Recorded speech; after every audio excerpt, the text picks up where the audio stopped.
Hello guys, welcome back to my YouTube channel. I am Prince Jha and जैसा कि पता है कि हमारी कौन सी सीरीज़ चल रही है, एलन कीनोट सीरीज़, जिसमें आज इस सीरीज़ का तीसरा दिन है और आज जो हम मेडिसिन देखने वाले हैं उस मेडिसिन का नाम है एकोनाइट नेपेलस, जो कि हमारी एलन कीनोट की तीसरी मेडिसिन है।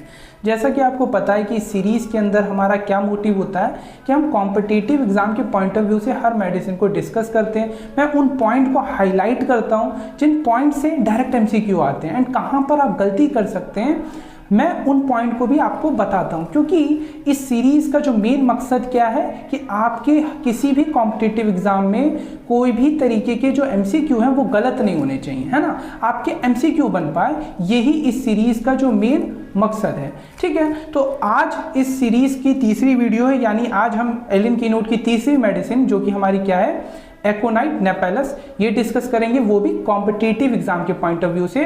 साथ में मैं मेडिसिन कंपेयर भी करता रहूँगा, कंपैरिजन करके पढ़ते तो चीज़ें याद भी रहती हैं एंड कॉम्पिटिटिव एग्जाम में के लिए भी ऐसे ही पढ़ना होता है। एंड इससे ये होता है कि आप भले ही पढ़ते हो एक मेडिसिन पर आप साइड बाय साइड बहुत सारी और मेडिसिन भी पढ़ लेते हो। तो इसी तरीके से एलन कीनोट को पढ़ना होता है। तो आप इस सीरीज़ के लिए आपको कुछ नहीं करना, फटाफट से अपनी एलन कीनोट निकाल के अपने साथ रख लो, एक पेन या पेंसिल अपने साथ रख लो एंड जिस पॉइंट को मैं बोलता हो जाऊँ ना कि मार्क करना है, उसको सर्कल करना है ना, तो वो करते जाओ, हाईलाइट करते जाओ, ताकि आपको पता रहे कि हाँ इस पॉइंट से इस तरीके के एमसीक्यू आ सकते हैं एंड ये पॉइंट हमारे एमसीक्यू के लिए इंपॉर्टेंट है, क्योंकि इस सीरीज का जो मेन मकसद है वो यही है। So without wasting any further time, let get started.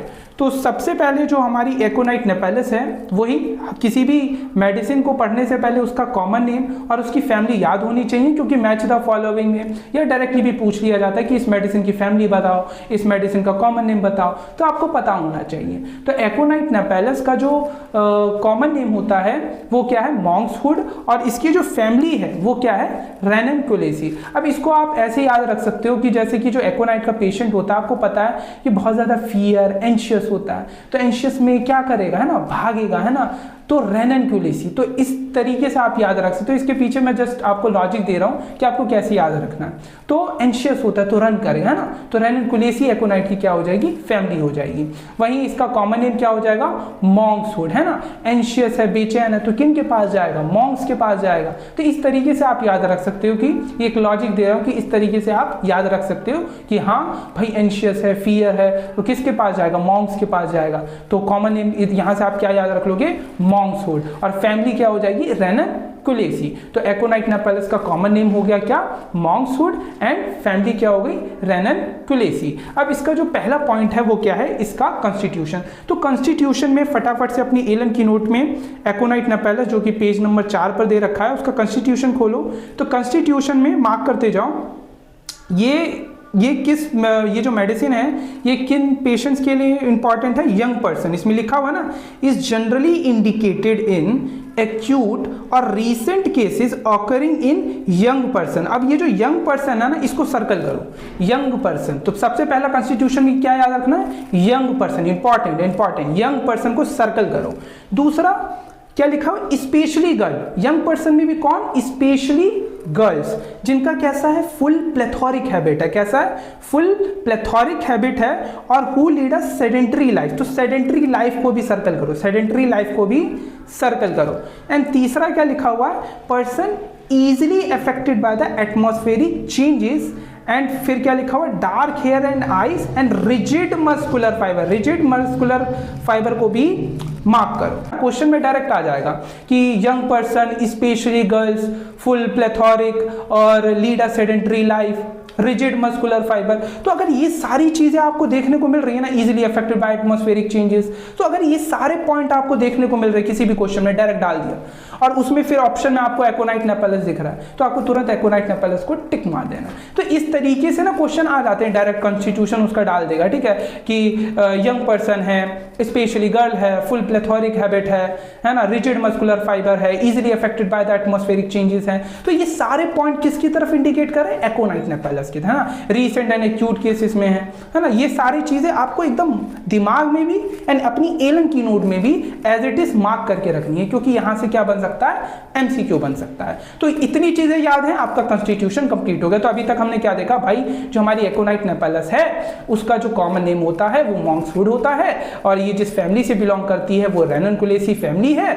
And ये जो एकोनाइट नेपेलस है एक्यूट रिसेंट केसेस में दी जाती है, स्पेशली यंग पर्संस के अंदर, स्पेशली किसके अंदर, गर्ल्स के अंदर, जो फुल प्लेथोरिक है ना, लीड अ सेडेंटरी लाइफ है ना, easily affected by the atmospheric changes हैं, रिजिड मस्कुलर फाइबर्स हैं। तो अगर ये सारे पॉइंट हैं तो भाई एकोनाइट नेपेलस का ये कॉन्स्टिट्यूशन है। इसके बाद अगर हम आगे चलते हैं तो मेंटल जर्नल्स में आपको याद रखना भाई, फियर, एंशियस, यही सब चीजें इसके अंदर ज्यादा मिलती है। तो सबसे पहला पॉइंट क्या लिखा हुआ, great fear and anxiety of mind. जैसे कि मैंने बताया कि इसके पूरे माइंड के अंदर क्या होता है, ग्रेट फियर होता है एंड एंजाइटी ऑफ माइंड होता है, with great nervous excitability, with great nervous excitability, afraid to go out, बहुत इतना ज्यादा डरा हुआ होता है कि मतलब बाहर जाने से बचता है ना, बाहर जाने से इसे डर लगता है, क्राउड में जाने से डर लगता है जहां बहुत सारे लोग हों, स्ट्रीट को क्रॉस करने में डर लगता है। मतलब देख रहे हो कितना ज्यादा फियर है इसके अंदर। तो क्या है पहला पॉइंट इसके मेंटल जर्नल में, great fear and anxiety of mind with great nervous excitability, afraid to go out, to go into the crowd where there is any excitement or many people, or to cross the street। वही मैंने बताया कि भाई इसको इतना ज़्यादा great fear and anxiety है कि घर से बाहर निकलने में डरता है, क्राउड प्लेसेस में जाने से डरता है, स्ट्रीट को क्रॉस करने में डरता है। तो मतलब इतना ज़्यादा फ्रेड, इतना ज़्यादा फियर, इतना ज़्यादा एंशियस है ये पर्सन, ठीक है। इसके अलावा दूसरा पॉइंट क्या है कि इसका जो एक्सप्रेशन है ना उसमें भी फियर देखने को मिलेगा, मतलब इतना ज़्यादा फियर है, ये शो भी कर देगा। शकल, इसकी इस पेशेंट की शक्ल देखोगे तो उसकी शक्ल पे आपको फियर देखने को मिलेगा।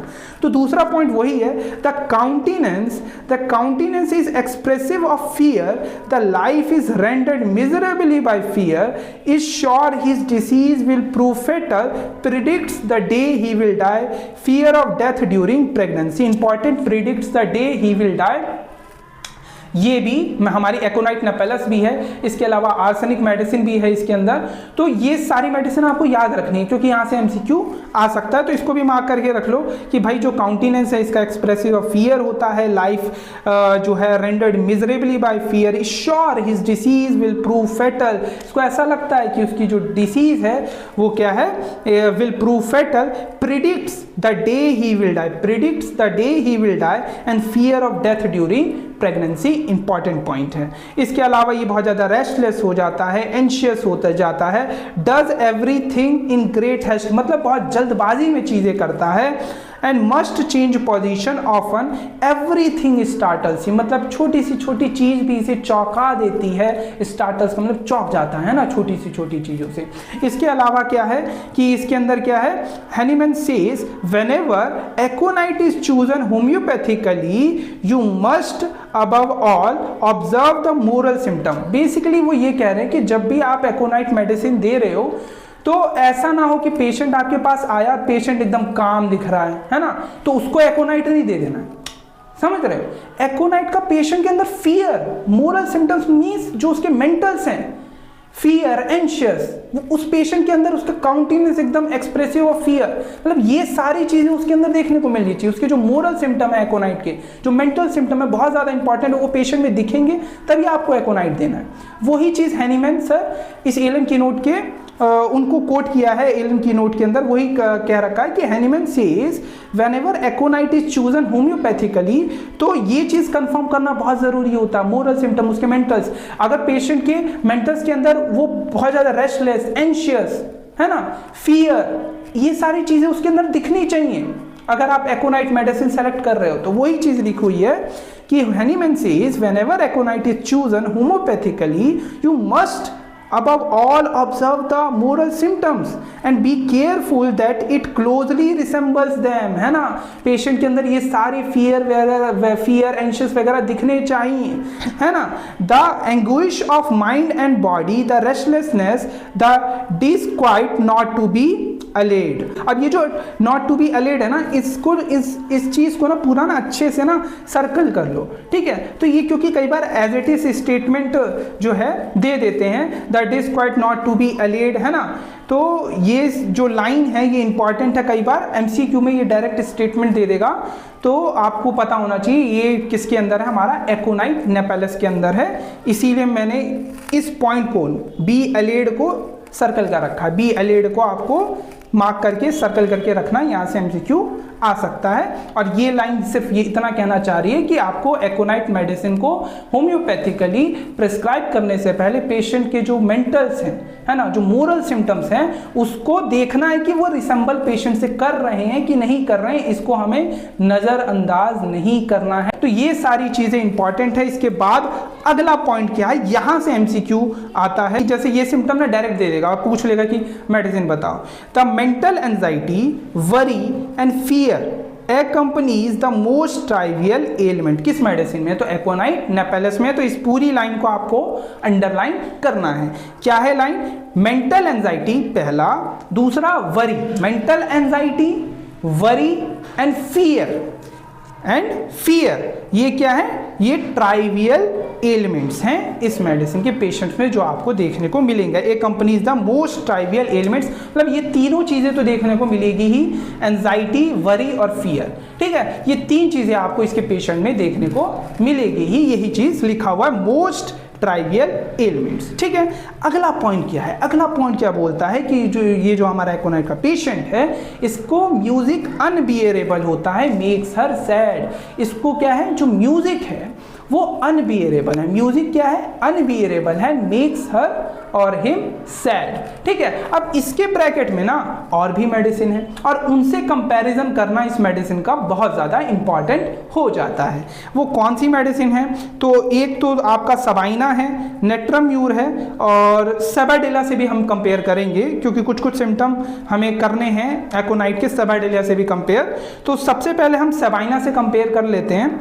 तो सबाइना से कंपेयर करने के लिए आप पेज नंबर 266 खोलो। तो फटाफट से अपनी एलन की नोट का पेज नंबर 266 खोलो। तो जब आप अपना एलन की नोट का पेज नंबर 266 खोलेंगे तो उसमें देखेंगे भाई सबाइना आपको मेडिसिन मिल जाएगी।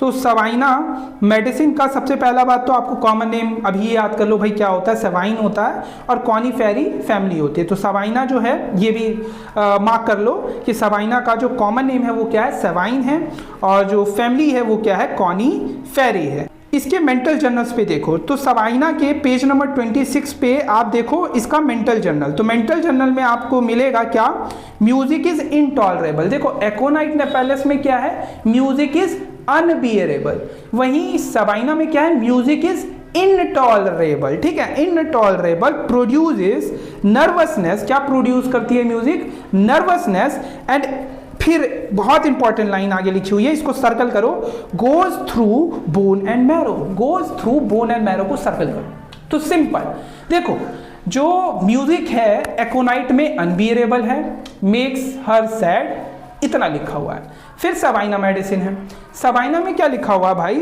जो सबाइना है music is intolerable, music is intolerable, produces nervousness and फिर क्या लिखा, goes through bone and marrow, goes through bone and marrow, peculiar Sabina, ठीक है, and produces nervousness and music is intolerable, किस मेडिसिन में है, सबाइना में है। इसके अलावा इसके ब्रैकेट में ना थूजा भी है। थूजा में जो म्यूजिक है ना, म्यूजिक कॉजेज वीपिंग, अगर music weeping and trembling cause कर रहा है, कौन सी मेडिसिन, थूजा, तो वहां पर ना वीपिंग तो लिखा हुआ है, वीपिंग के साथ साथ आप थूजा जो ब्रैकेट में लिखा हुआ ना वहां पर आप ट्रेम्बलिंग भी लिख लो, क्योंकि थूजा के अंदर जो म्यूजिक है वीपिंग और ट्रेम्बलिंग दोनों कॉज करता है, ठीक है। तो आपको क्या याद रखना है भाई, अगर म्यूजिक अनबियरेबल है, मेक्स हिम और हर सैड, एकोनाइट नेपेलस, म्यूजिक इनटॉलरेबल है, produces nervousness, goes through bone and marrow, कौन सी मेडिसिन, सबाइना, कॉमन नेम इसका क्या है, सबाइन, और फैमिली क्या है, कॉनीफेरी,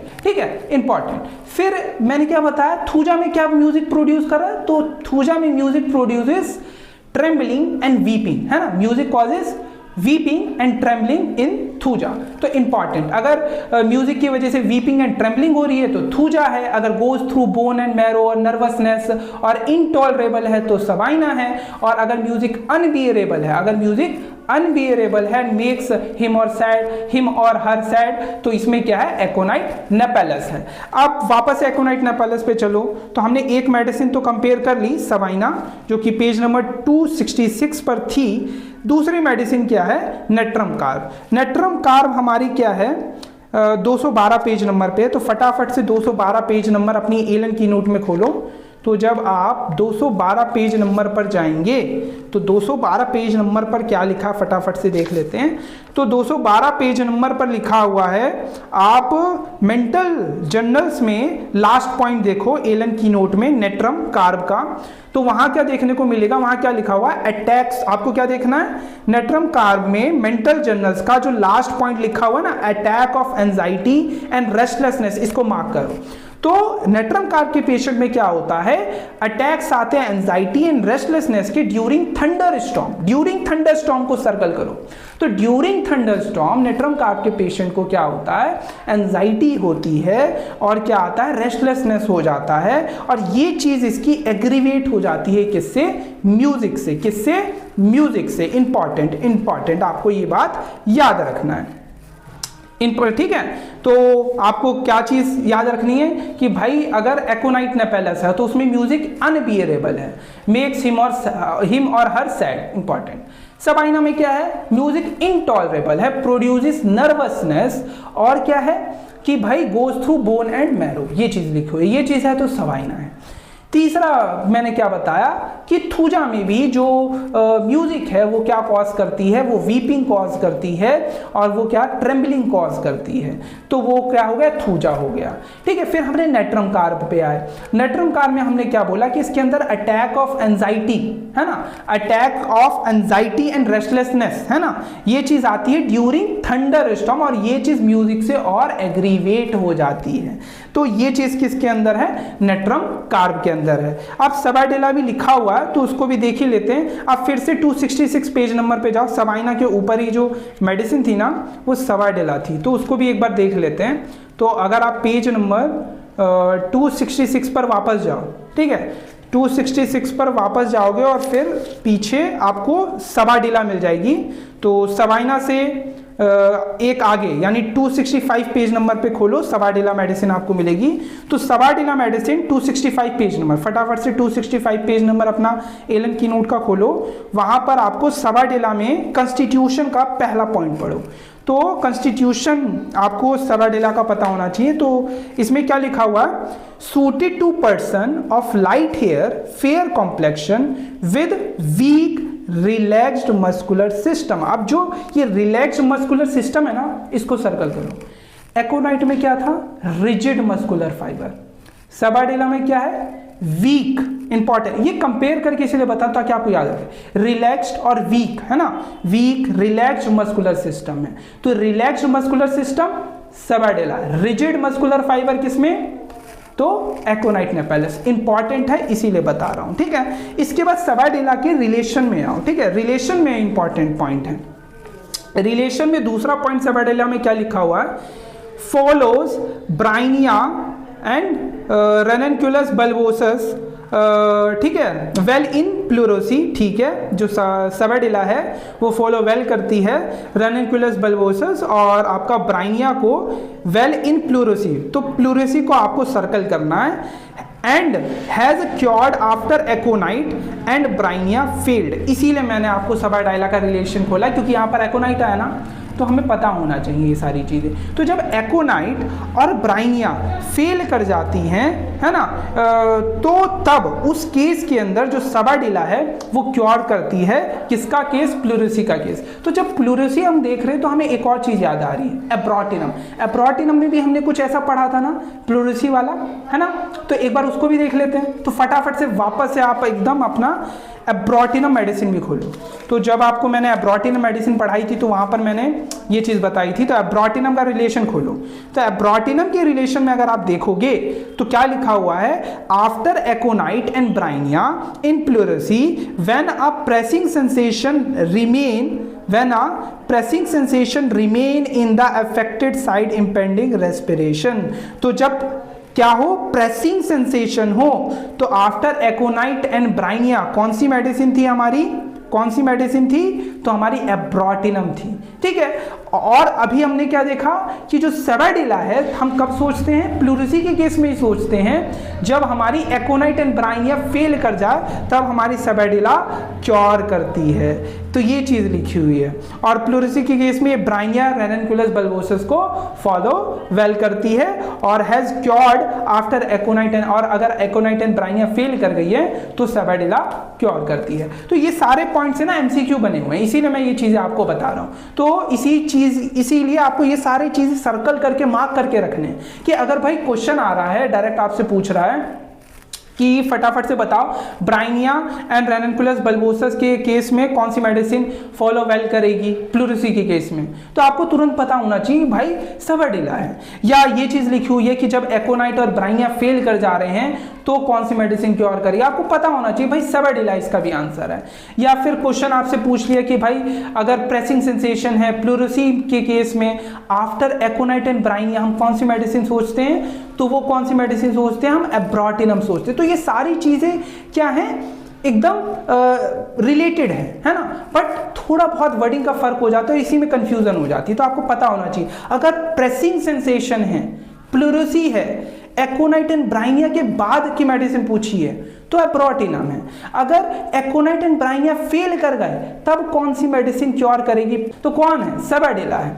या फिर अगर ये चीज लिखी हुई है कि ब्राइनिया रेननकुलस बल्बोसस के बाद प्लूरिसी के केस में कौन सी मेडिसिन फॉलो करती, तो सेबाडिला, आपको पता होना चाहिए। तो ये सारी चीजें इसीलिए बता रहा हूं क्योंकि यहां से एमसीक्यू बने हुए हैं। ठीक है, इसके बाद अगर हम आगे चलें तो आगे हम वापस से आते हैं अपनी एकोनाइट नेपेलस वाली मेडिसिन पे, जो कि हमारी तीसरी मेडिसिन है एलन की नोट की।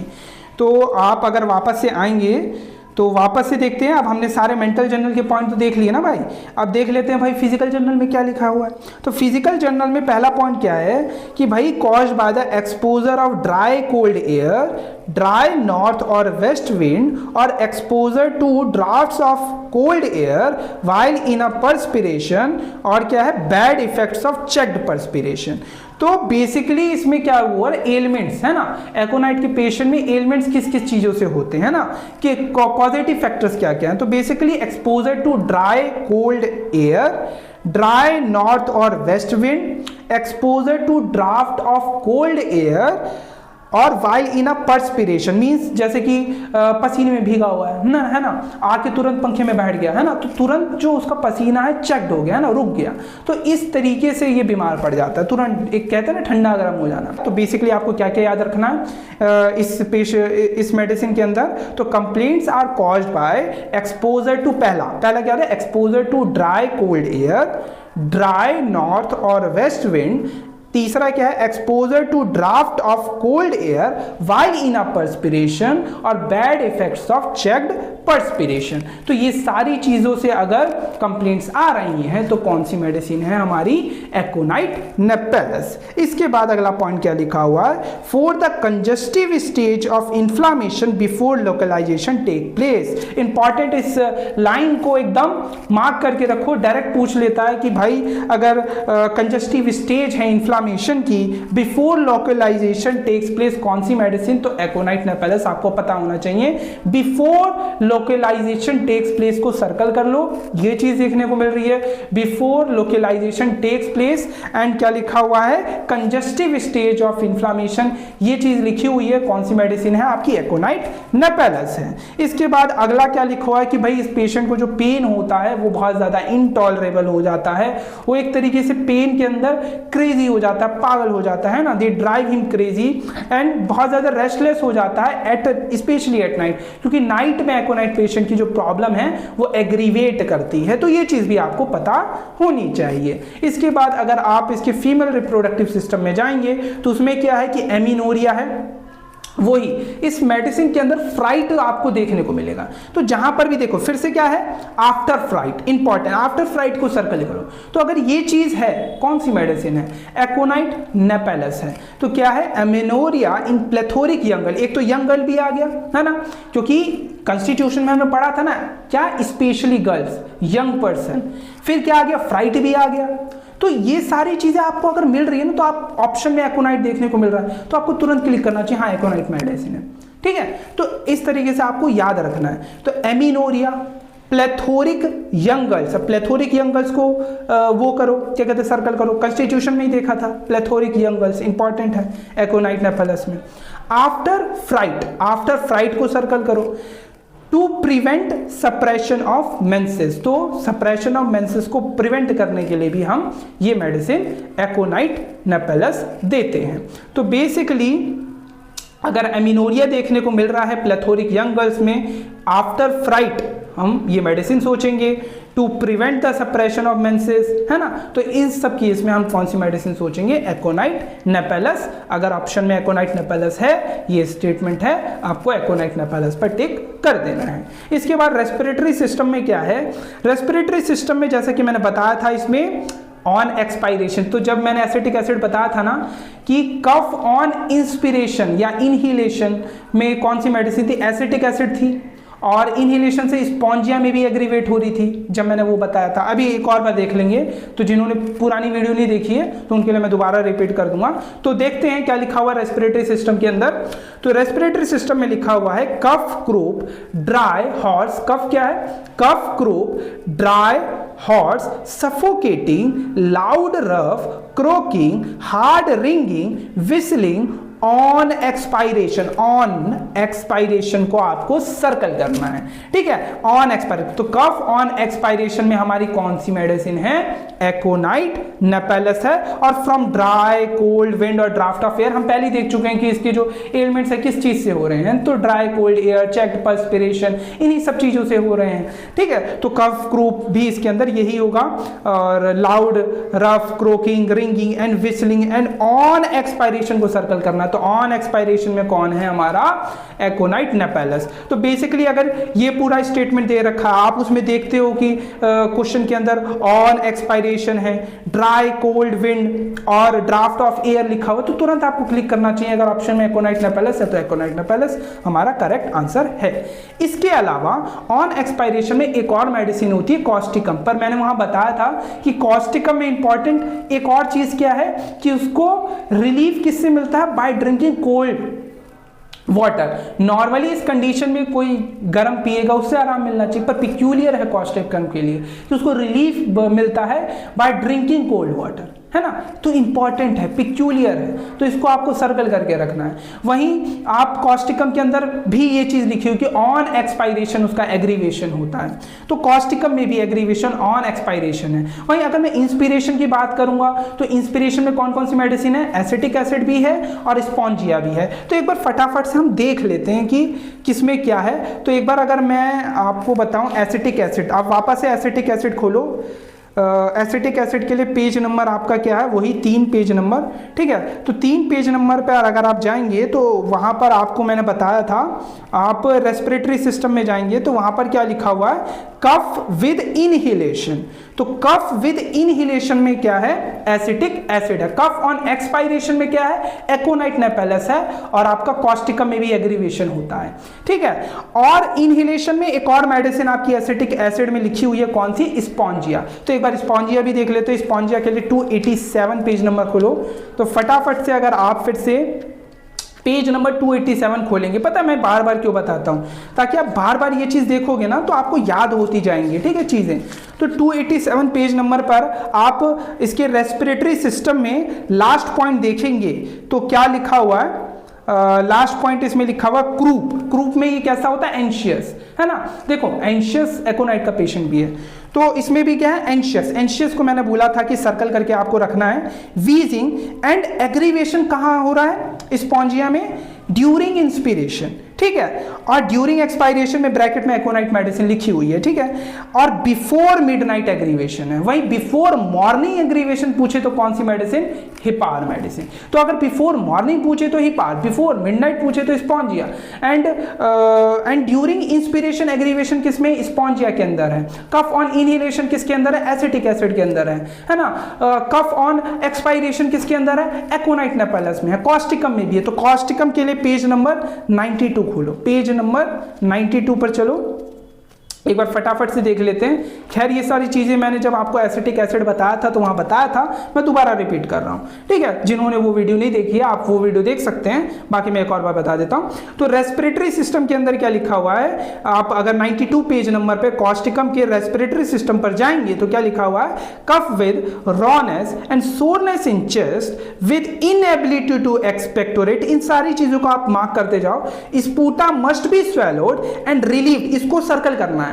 Relieved by drinking cold water, relieved by drinking cold water. Important कि एकोनाइट कॉस्टिकम के पेशेंट को जो कफ है उसमें रिलीफ कब मिलता है? Bye drinking cold water. Important point है, ये चीज आपको पता होनी चाहिए कि जो कॉस्टिकम का पेशेंट है उसको बाय ड्रिंकिंग कोल्ड वाटर क्या मिल रहा है? रिलीफ मिल रहा है, ठीक है, अपनी खांसी के अंदर। इसके अलावा और चीज क्या लिखी है? On expiration. तो जैसा कि मैंने बताया कॉस्टिकम में भी एग्रीवेशन क्या है? On expiration. तो ऑन एक्सपायरेशन की दो मेडिसिन हो गई, एकोनाइट एंड कॉस्टिकम, और इंस्पायरेशन स्पॉन्जिया और एसिटिक एसिड। तो ऐसे आपको कंपेयर करके चीजें याद रखनी है कि किस मेडिसिन में क्या है, किस मेडिसिन में क्या है। इंपॉर्टेंट होता है आपके एमसीक्यू पॉइंट ऑफ व्यू से। इसके बाद अगर आप वापस से आ जाओ एकोनाइट नेपेलस पर, हमने इसका रेस्पिरेटरी सिस्टम देख लिया एकोनाइट नेपेलस का। तो अगर अब हम इसके नर्वस सिस्टम पर चले तो पहला पॉइंट क्या लिखा हुआ है? ध्यान से पढ़ो, इस पूरे पॉइंट को ना आपको एकदम मार्क करके रखना है, इंपॉर्टेंट है क्योंकि ये डायरेक्टली एमसीक्यू में पूछ लिया जाता है। क्या लिखा हुआ है?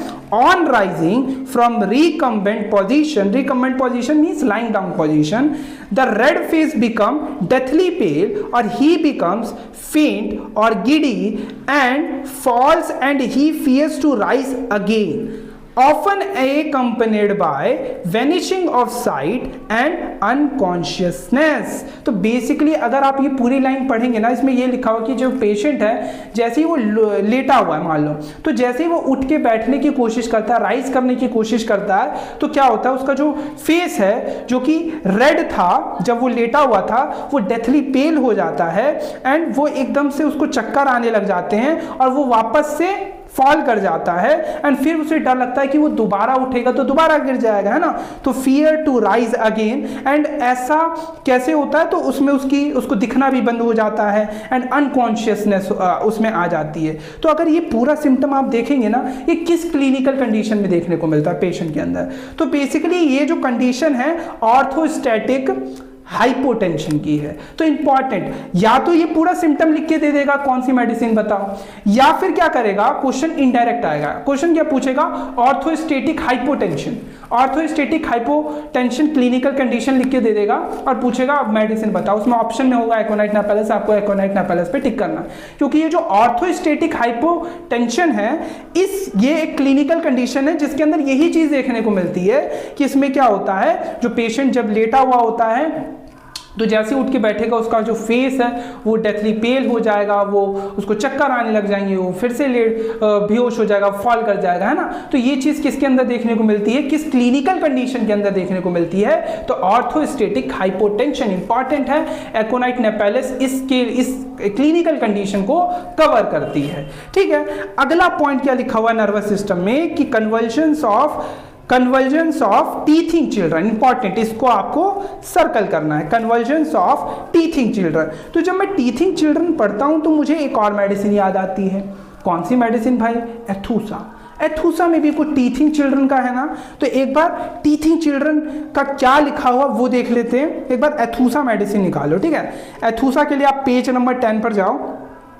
तो जब आप पेज नंबर 10 पर जाएंगे तो वहां पर देखते हैं क्या लिखा हुआ है। गैस्ट्रोइंटेस्टाइनल सिस्टम में अगर आप जाएंगे तो क्या लिखा हुआ है, इनडाइजेशन ऑफ टीथिंग चिल्ड्रन। यहां पर क्या है, इनडाइजेशन। एथूसा में क्या है, इनडाइजेशन ऑफ टीथिंग चिल्ड्रन। क्या लिखा हुआ है, इनडाइजेशन ऑफ टीथिंग चिल्ड्रन। उसमें क्या है, convulsions of teething children aconite में। और एथूसा में क्या है, indigestion of teething children, violent sudden vomiting of a frothy milky white substance और yellow fluid followed by curdled milk and cheesy matter. तो अगर ये चीज है ना, इनडाइजेशन देखने को मिल रहा है टीथिंग चिल्ड्रन में, कौन सी मेडिसिन है आपकी, एथूसा मेडिसिन है। कन्वर्जेंस है, कौन सी मेडिसिन है आपकी, एकोनाइट नेपेलस है। अब आगे कुछ इंपॉर्टेंट चीज लिखी है हुई है, आपको उसे भी मार्क करना है। वो क्या लिखा हुआ है, तो heat, jerks and twitching of single muscle. Important, twitching of single muscle को आपको अच्छे से मार्क करना है।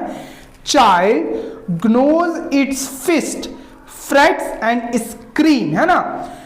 Skin hot and dry and high fever, है ना, इंपॉर्टेंट है। तो आपको इसके कन्वर्जन्स में क्या याद रखना है कि भाई जो एकोनाइट के जो बच्चा है जिसको टीथिंग है ना, टीथिंग चिल्ड्रन है, उसमें कन्वर्जन्स देखने को मिलेगा।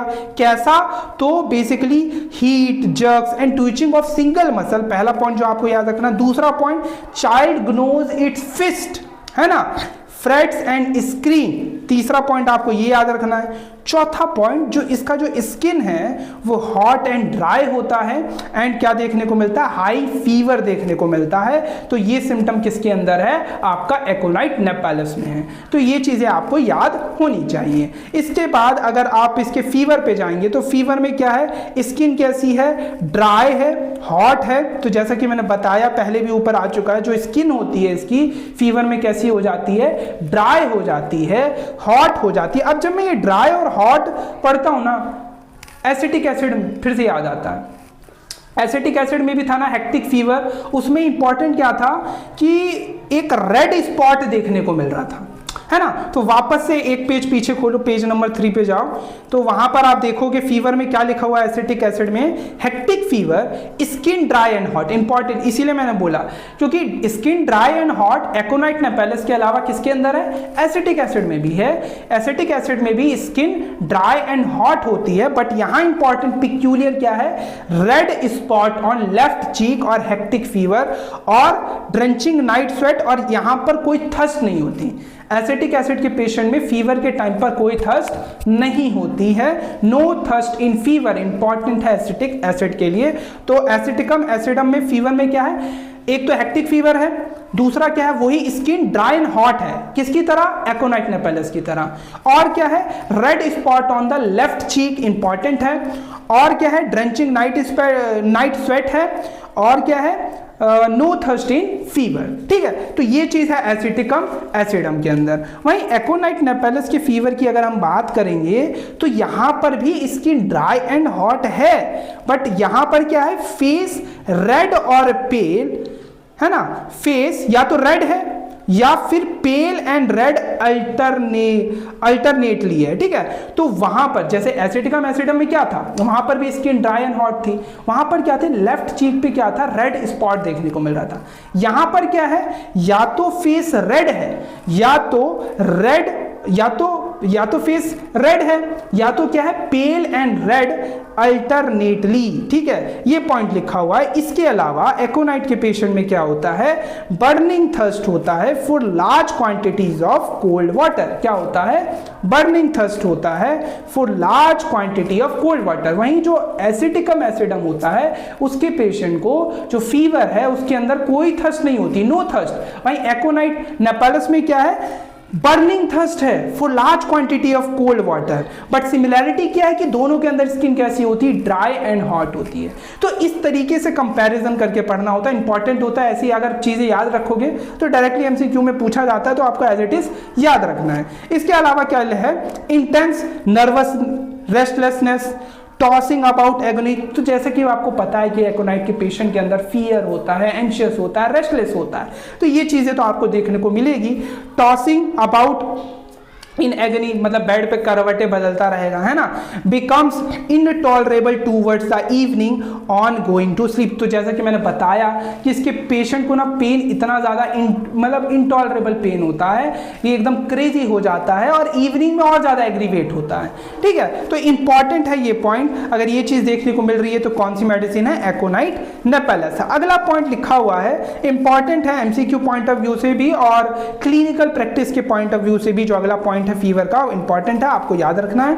क्या है, aconite should never be given simply to control the fever, never alternated with other drugs so that purpose if it be a case required aconite, no other drug is needed, aconite will cure the case. तो simple बात कह रहा है कि aconite should never be given simply to control, से fever के लिए नहीं या किसी दूसरे ड्रग के साथ हमें अल्टरनेट नहीं करना है, अल्टरनेट करने की जरूरत नहीं है अगर ये केस एकोनाइट का है ना। अगर पेशेंट के अंदर fear, weariness, anxious, restlessness, fear of death, ये सारी चीजें देखने को मिल रही है, उसका फेशियल एक्सप्रेशन पूरा फियर में देखने को मिल रहा है, जो एलिमेंट्स हैं वो किस वजह से देखने को मिल रहे हैं कि ड्राफ्ट ऑफ कोल्ड एयर, है ना, इन सब चीजों की वजह से देखने को, चेक्ड पर्सपिरेशन की वजह से देखने को मिल, मतलब अगर केस एकोनाइट नेपेलस का है तो एकोनाइट नेपेलस केस को क्योर कर देगा, नॉर्मल बात बोल रहे हैं, ठीक है। ये आपको याद रखना है, यहां से वैसे कोई एग्जैक्ट कोई एमसीक्यू नहीं बनेगा, बस आपको ये चीजें पता होनी चाहिए। इसके बाद क्या है, अगला पॉइंट क्या है, ये इंपॉर्टेंट है कि unless indicated by the exciting cause is nearly always injurious in the first stage of typhoid fever. Important है कि एकोनाइट नेपेलस जनरली हम first stage of typhoid fever में नहीं देते हैं, क्योंकि ये ना इंजीरियस हो सकता है जब तक, हाँ हम देंगे, बट अगर ये जो एक्साइटिंग कॉज है ना, ये एक्साइटिंग कॉज आपको देखने को मिल रहे हैं कि वही कि ड्राफ्ट ऑफ कोल्ड एयर, है ना, ये सारी चीजें अगर एक्साइटिंग कॉज आपको एकोनाइट नेपेलस में जो मैंने बताया अगर वो देखने को मिल रहा है ना, जो कॉज है, अगर वो कॉज देखने को मिल रहे हैं जो एकोनाइट नेपेलस के पेशेंट में देखने को मिलते हैं, जो कि मैंने आपको बताया, तो उस केस में तो हम दे सकते हैं, बट जनरली हम नहीं देते हैं क्योंकि ये इंजीरियस होता है in the first stage of typhoid fever. तो इंपॉर्टेंट है, इसको मार्क करके रखो एमसीक्यू पॉइंट ऑफ व्यू से भी और आपके क्लिनिकल प्रैक्टिस के पॉइंट ऑफ व्यू से भी,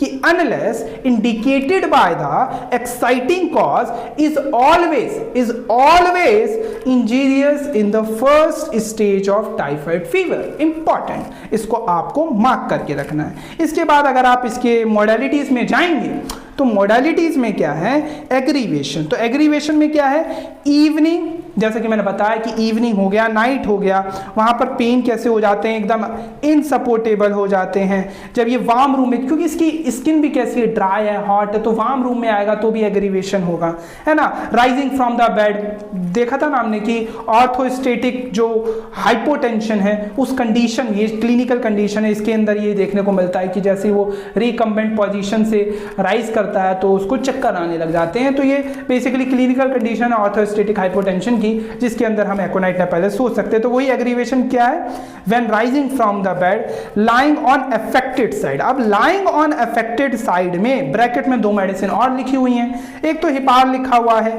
एक नक्स मॉसचाटा लिखा हुआ है, ठीक है। तो दो मेडिसिन लिखी हुई है, तो इनको एक बार हम देख लेते हैं।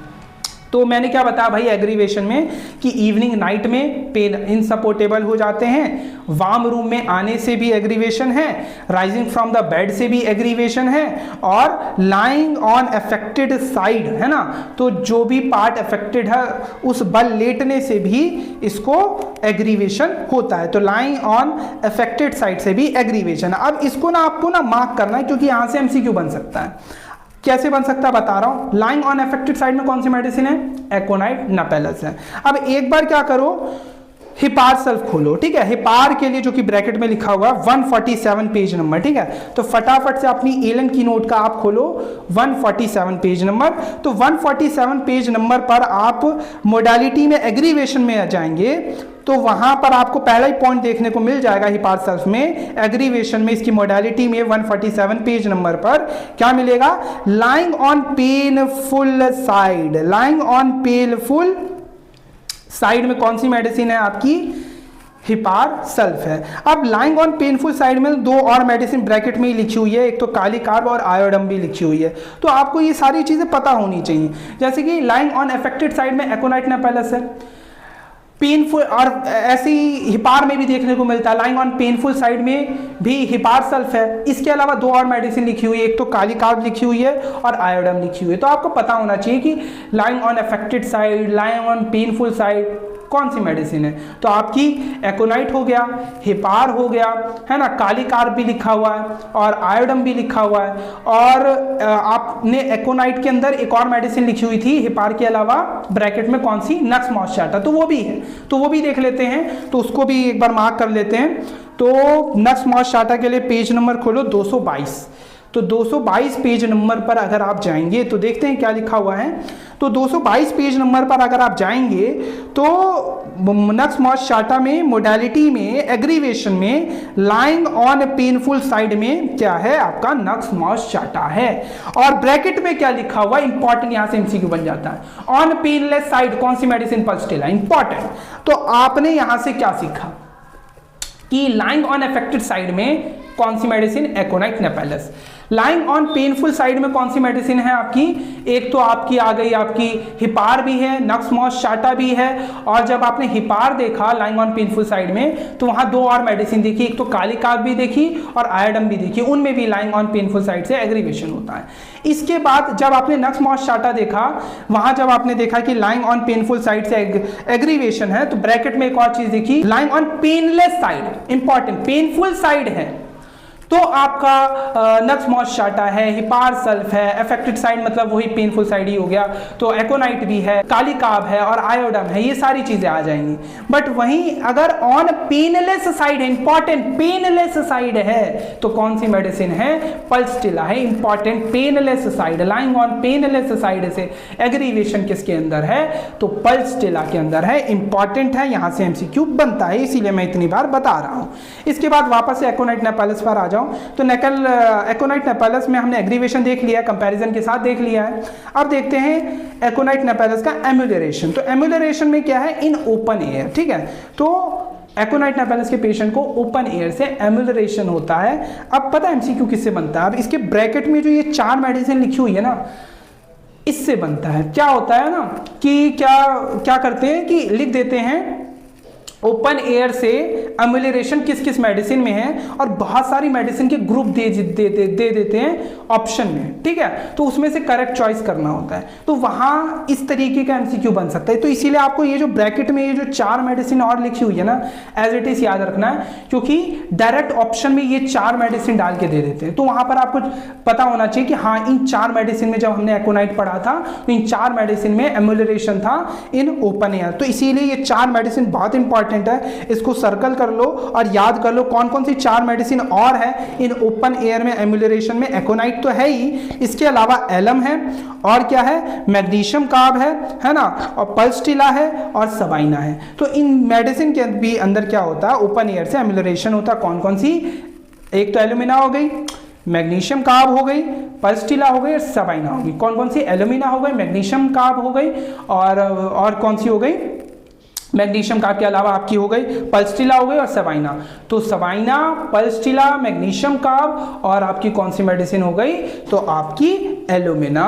ये किसके अंदर आ जाता है, ओपन एयर के अंदर एम्यूलरेशन में आ जाता है। एकोनाइट नेपेलस तो है ही, इसके अलावा कौन कौन सी है, पल्स्टिला भी है ना, मैग्नीशियम कार्ब भी है और सबाइना भी है और एल्यूमिना भी है। ये चार मेडिसिन भी आपको ओपन एयर से एम्यूलरेशन में याद रखना है, ठीक है। इसके बाद हमने इसका जब मोडालिटी एकोनाइट नेपेलस की देख ली है, तो अब इसके रिलेशन पे आ जाते हैं। तो रिलेशन में जो आपको याद रखना है वो क्या है, तो सबसे पहले तो कॉम्प्लीमेंट्री वाला पॉइंट आपको याद रखना है। यहां से क्वेश्चन आता है बहुत इंपॉर्टेंट, तो ये जो रिलेशन वाला पॉइंट है ना, इससे बहुत एमसीक्यू बनते हैं। तो इसीलिए रिलेशन वाला पॉइंट हमें हर मेडिसिन के अच्छे से याद रखना है। तो और एकोनाइट नेपेलस को तो याद ही रखना है, क्योंकि बहुत जनरली पूछा जाता है। तो जो कॉम्प्लीमेंट्री की अगर हम बात करें तो कॉफिया इन फीवर, तो एकोनाइट नेपेलस हमारी कॉम्प्लीमेंट्री होती है कॉफिया मेडिसिन की in fever, sleeplessness, intolerance of pain के अंदर, क्योंकि ट्राई ऑफ पेन के अंदर कॉफिया मेडिसिन भी आती है ना, है ना, तो उसके भी हमारी कॉम्प्लीमेंट्री होती है एकोनाइट। तो ये चीज आपको याद रखनी है, जो एकोनाइट नेपेलस है वो कॉफिया की कॉम्प्लीमेंट्री है। किस केस में? पहला फीवर, दूसरा स्लीपलेसनेस, तीसरा इंटॉलरेंस ऑफ पेन। दूसरा पॉइंट क्या है? ट्रॉमेटिज्म के केस में कॉम्प्लीमेंट्री है किसके? आर्निका से, और ऑल केसेस में किससे? तो सल्फर में, क्योंकि आपने पढ़ा है, अगला पॉइंट लिखा हुआ है, aconite is a acute of sulphur, aconite is a acute of sulphur. So sulphur के तो हर केस में कॉम्प्लीमेंट्री होती है aconite. Rarely indicated in fevers which bring out eruption. इसको ना आपको ना एकदम सर्कल करना है, इसको सर्कल करना। यहां से एमसीक्यू बनता है, डायरेक्ट पूछ लेता है कि rarely indicated in fevers which bring out eruption, rarely indicated in fever which bring out eruption, कौन सी मेडिसिन? एकोनाइट नेपेलस इंपॉर्टेंट है। तो एकोनाइट नेपेलस रेयरली इंडिकेटेड होती है उन फीवर्स के अंदर जो क्या करें? ब्रिंग आउट करें इरप्शन। इंपॉर्टेंट पॉइंट है, आपके एमसीक्यू पॉइंट ऑफ व्यू से बहुत इंपॉर्टेंट पॉइंट है, इसको आपको सर्कल करके रख लेना है। इसके बाद दूसरा पॉइंट जो कि मैंने आपको पहले बताया कि जो एकोनाइट है वो एक्यूट होती है of sulphur and both proceed and follow it in acute inflammatory condition. तो ये भी पॉइंट आपको याद रखना है। तो बेसिकली रिलेशन में आपको क्या इंपॉर्टेंट चीज याद रखनी है कि भाई अगर फीवर का केस है, स्लीपलेसनेस है, इंटॉलरेंस ऑफ पेन है, तो एकोनाइट हमारी कॉम्प्लीमेंट्री है कॉफिया से, और अगर ट्रोमेटिज्म का केस है तो उसमें आर्निका से, और सल्फर से भी कॉम्प्लीमेंट्री, सल्फर की भी कॉम्प्लीमेंट्री हमारी एकोनाइट है सारे केसेस में, इन ऑल केसेस। तो सिर्फ ट्रोमेटिज्म है तो आर्निका से कॉम्प्लीमेंट्री है, और अगर कॉफिया से कब है? तो अगर इंटॉलरेंस ऑफ पेन है, फीवर है और स्लीपलेसनेस है, ठीक है। और ये जो एकोनाइट नेपेलस है रेयरली इंडिकेटेड होती है फीवर्स के, उन फीवर्स के अंदर जो क्या करते हैं? इरप्शन को ब्रिंग आउट करते हैं। इंपॉर्टेंट, ठीक है। और दूसरा पॉइंट क्या लिखा हुआ कि भाई जो एकोनाइट नेपेलस है वो हमारा क्या होता है? Acute of sulphur. ये इंपॉर्टेंट है, both proceed and follow it in acute inflammatory condition. तो ये चीज आपको याद रखनी है।